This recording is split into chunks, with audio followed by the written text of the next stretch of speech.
Hello, welcome to Word of Torah at Nativ. I wanted to talk to you about this week's Parsha, Vayeira, and he appeared.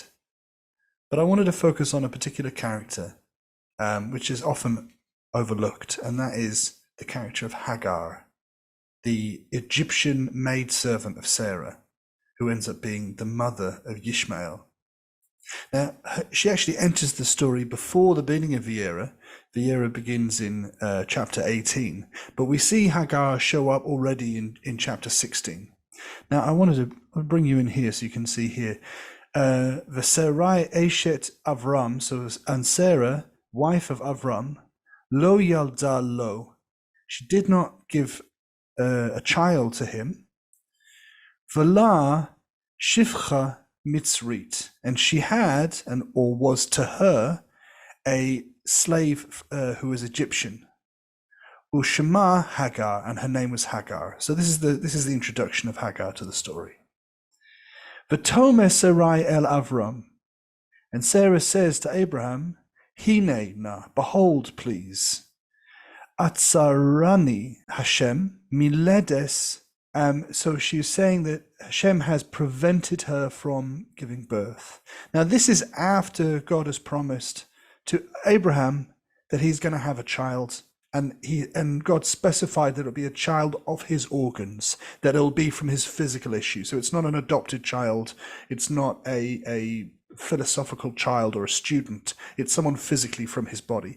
But when giving this message to Abraham, in this case actually Avram, before he gets the extra hay, God didn't specify that it would also be by Sarah. So Sarah is kind of thinking through the problem, saying, look, God's promised you're going to have a child, but he hasn't mentioned me. So she's trying to come up with a workaround. V'tomer Sarai el Avram, hine na, behold, please, atzarani. So this is to have stopped me, Adonai did, miledes, from bearing children. Bo na el shifchasai, come please to my slave. Ulai, maybe, ibaneh mimena, I will, ulai is maybe, ibaneh, I will bear children, mimena, from her. V'yishma Avram, and Abraham listened, lukal Sarai, to the voice of Sarai.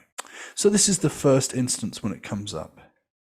And, Sarah gives her maidservant, her slave, the Egyptian Hagar, to Abraham after 10 years of being in Canaan. And so 10 years after they left Mitzrayim, they left Egypt, he gave her. Now, this is interesting because you see here the English says, and gave her to her husband, Abraham, as a concubine. But what it says in the Hebrew is, V'titain, and she gave Otah, and she gave her La Avram, to Abram, Isha. This isn't actually wife. This is Ish, which is husband, and a feminine hey to say her husband. So Isha in this case is her husband rather than Isha, which is wife. Lo, to him, La Isha, for a wife. Okay, so these look like the same word, Isha and La Isha, but actually it's husband of her and for a wife. These are two different words. So it doesn't actually say concubine, it says for a woman or for a wife. That's where we are in the situation that Abram has a child by Hagar. Okay. But then there's a conflict. And the conflict is that once Hagar has this child, she then starts to see herself as above Sarai. She starts to look down on Sarai. And Sarai starts to resent her. And immediately there's a conflict between these two women. Just like in the case in the future of Yaakov and his two wives, they are put in direct competition with each other. That someone has interfered with the natural course of the marriage, and Jacob has ended up, because of the cause of Lavan, he's ended up with two wives who are now competing to bring children to Yaakov. And in the same way, there's the same difficult feeling. And now, in Vayeira, in chapter 21, which is inside Vayeira, we get this reintroduction of Hagar. V'teireh Sarah, now she is Sarah with a hey, es ben Hagar. She saw, V'teireh, and she saw, the ben of Hagar, the son of Hagar, Mitzrit, the Egyptian, Asher Yalda, that she gave birth to, LaAvram, Matzachek. Now you should know that Matzachek, this word which is to play, tzachak, is the same root as is in the case of Yitzchak. So the eventual son of Abraham, see now we have the hay in Abraham as well, Abraham and Sarah will be Yitzchak, and this is the same root. So what the Torah is hinting is, she's seeing that Hagar and her son are playing, but the fact of linking it to the name of Yitzhak is a way of saying that he's sat in the place that she wants her son to take. It's like he's in the role of playing which she wants for Yitzchak. Okay, so then here the resentment grows, right? V'tomer la'Avram, and she said to Abraham, Garesh ha'ama, expel or exile the maidservant, Hazot, this maidservant, V'es bana, and her son. Because what's happening here is you have Ben, which is son, and Bana is her son. This feminine hay on the end makes it her son. Ki lo yorash ben ha'ama, because it will not be that he will inherit the son of the maidservant, Hazot, this one, im bani, with my son. So im with an aleph is if, and im with an ayin is with. So it's with bani. Ben is son, and bani is my son. Im Yitzchak, with Yitzchak. So she doesn't want them to be sat on an even sitting. She considers herself to be the true wife. This is the true son, even though the other one was born first. She's not happy with how it's come about, and she resents it, and she doesn't want them being treated on the equal level. Now this is interesting. Vayeira. So in the case of when she saw, it was Vateira with an aleph, right? Vateira with an aleph. And then next it says Vayeira with an ayin. And ra, of course, is bad or evil or distress. So it's saying Vayeira, and it distressed him, hadavar ma'od, this thing, very much ma'od. But a nay, Avram. So it was very evil. This thing was very evil in the eyes of Avram. Okay. El odos beno, in the condition of his son. Now notice before, Bena was her son. This is Beno, which is his son.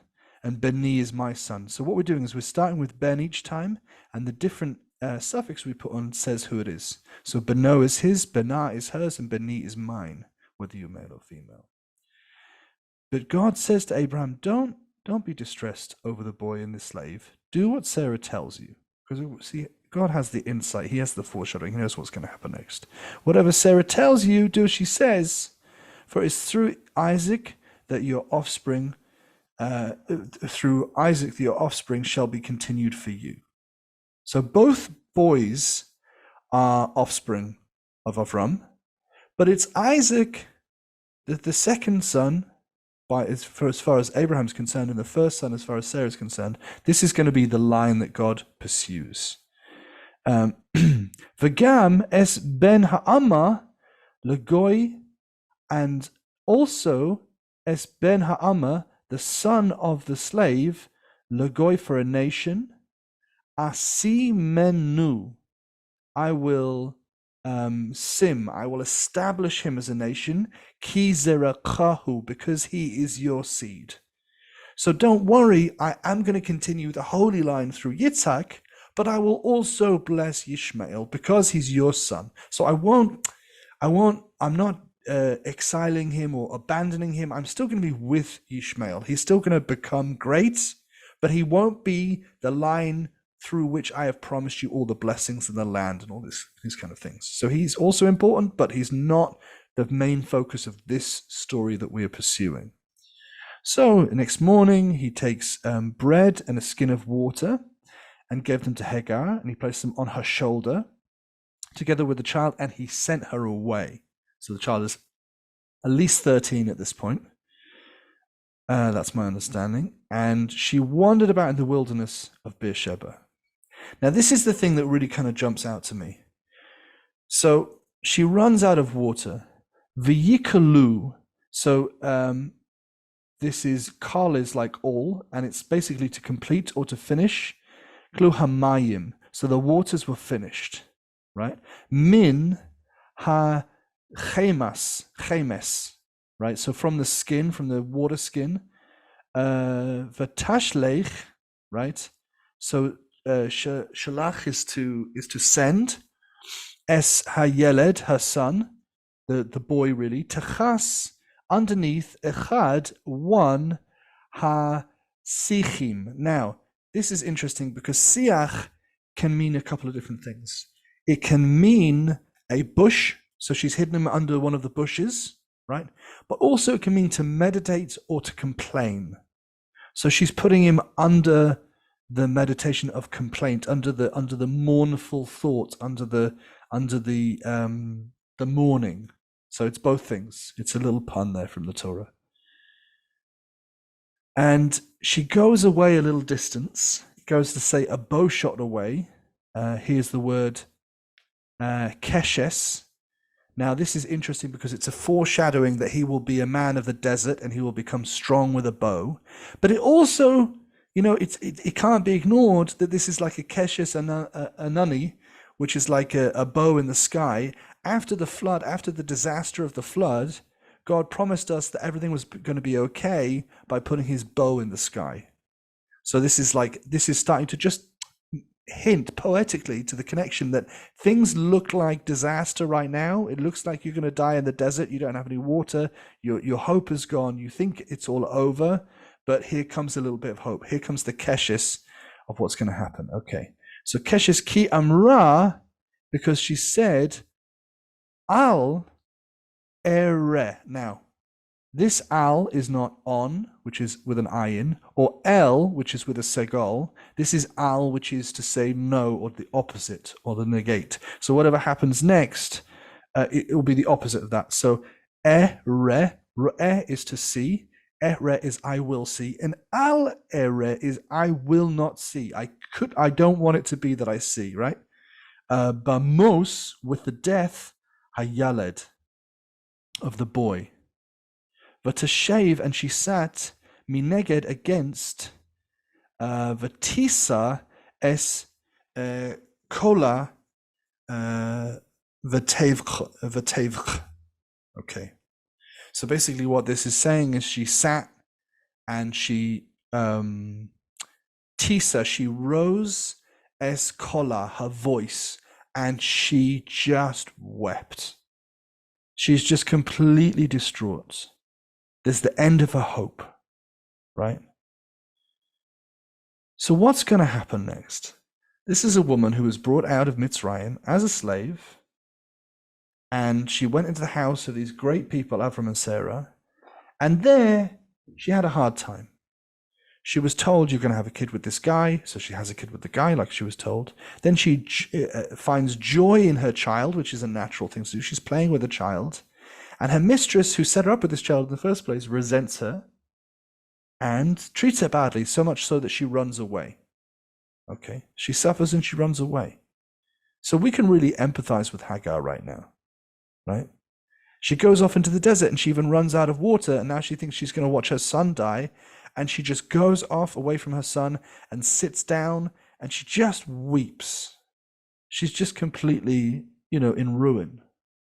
So what happens next? V'yishma Elohim es kol hana'ar. Now this is already counterintuitive because this is the kol, this is the voice.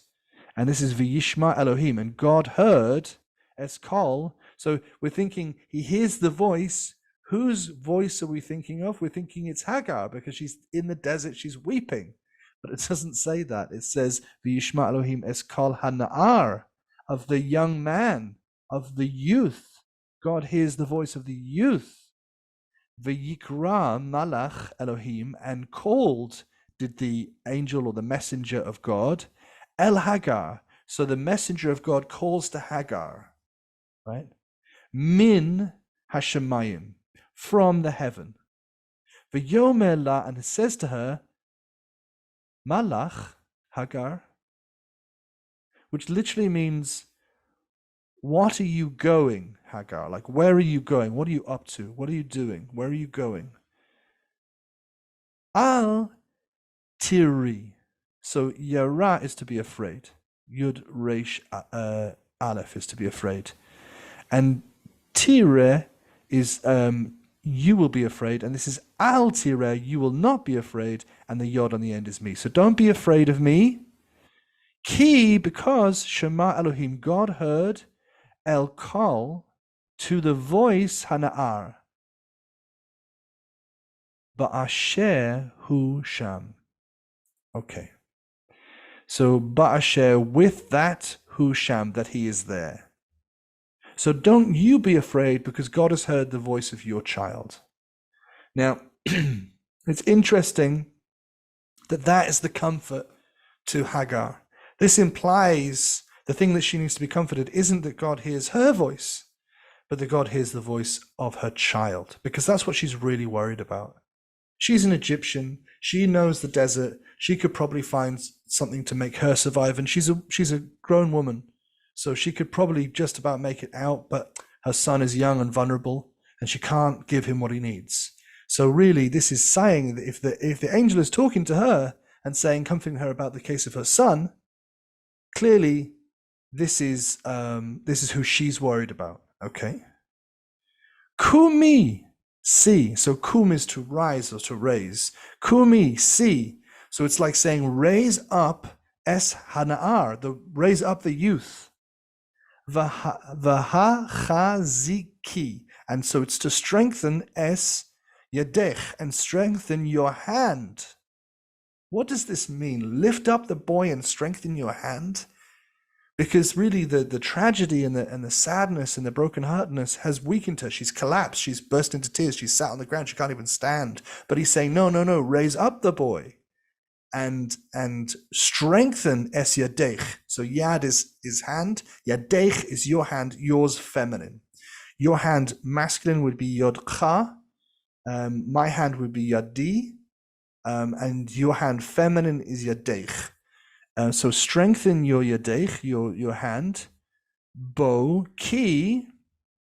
So it says bo here is not bo like come. It's bet vav, not bet aleph, but bet vav, which is with him. So strengthen your hand with him. Become strong with him. Strengthen your hand. Ki goy gadol, because a great nation, asimenu. Now this is what God said to Abraham. I'm going to make the boy into a great nation. Now the angel of God is telling this to Hagar. I'm going to make your kid into a great nation. And then we have this word here. Vayifkach. Vayifkach. Now, patach with a taf is to open, right? Or an opening. But with one letter difference, this is still to say to open, but fakach is more about, or pakach is more about opening specifically eyes and ears. It's a strange thing that this is almost like has a two-letter subroot which connects patach and pakach. So v'yifkach Elohim es eineha.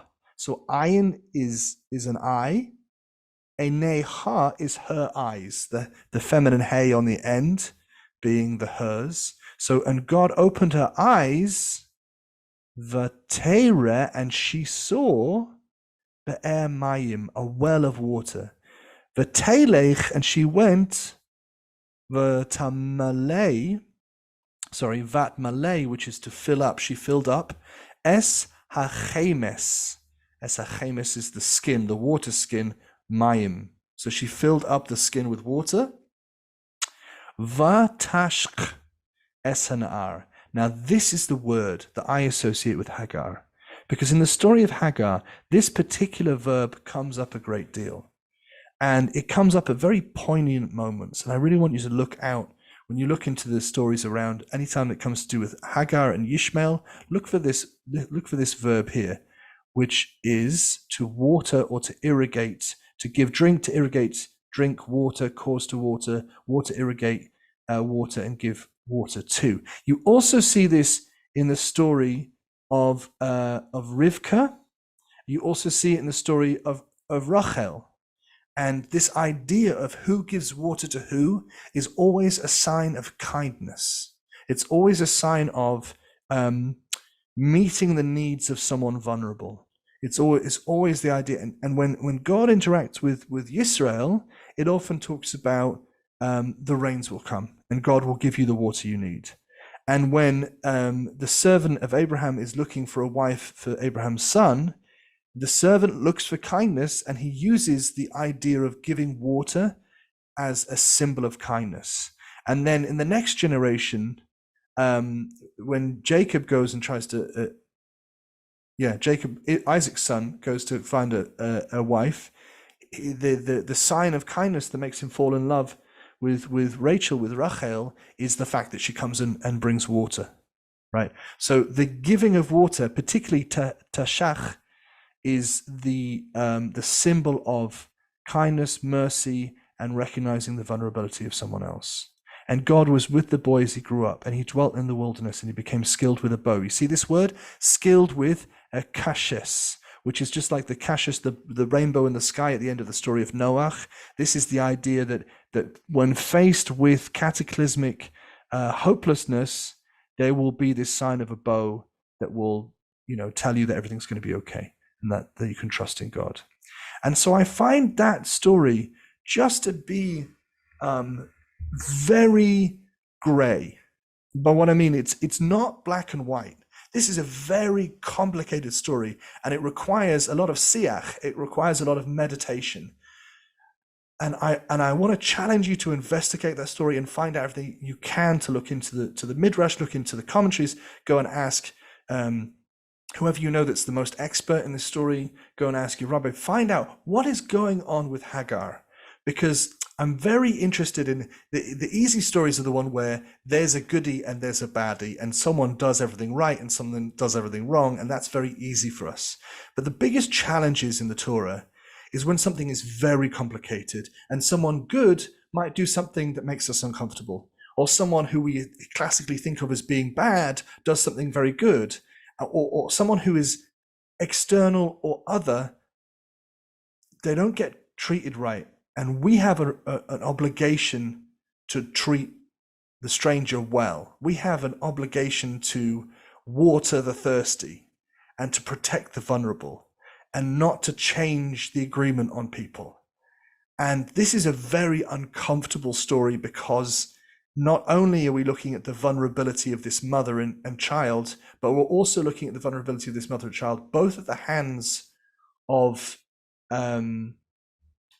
our patriarch and our matriarch, and also at the hands of God. Because when she runs away, an angel comes back and says, go back to Sarah.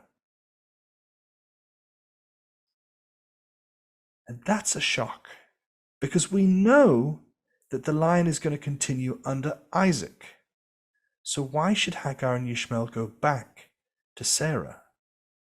In fact, it goes and says, humble yourself under the hand of Sarah, and I will make you into a great nation through your son. In fact, the promise comes that this son will be the father of 12 tribes. Just like Yitzhak, Ishmael also will be the father of 12 tribes. So why? Does the angel force Hagar to go back, or does the angel give Hagar a choice?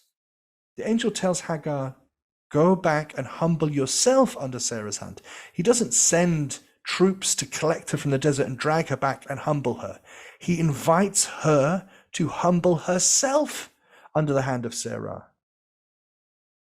And in being humbled, in being made into a slave, what comes forth from being humbled and being made into a slave?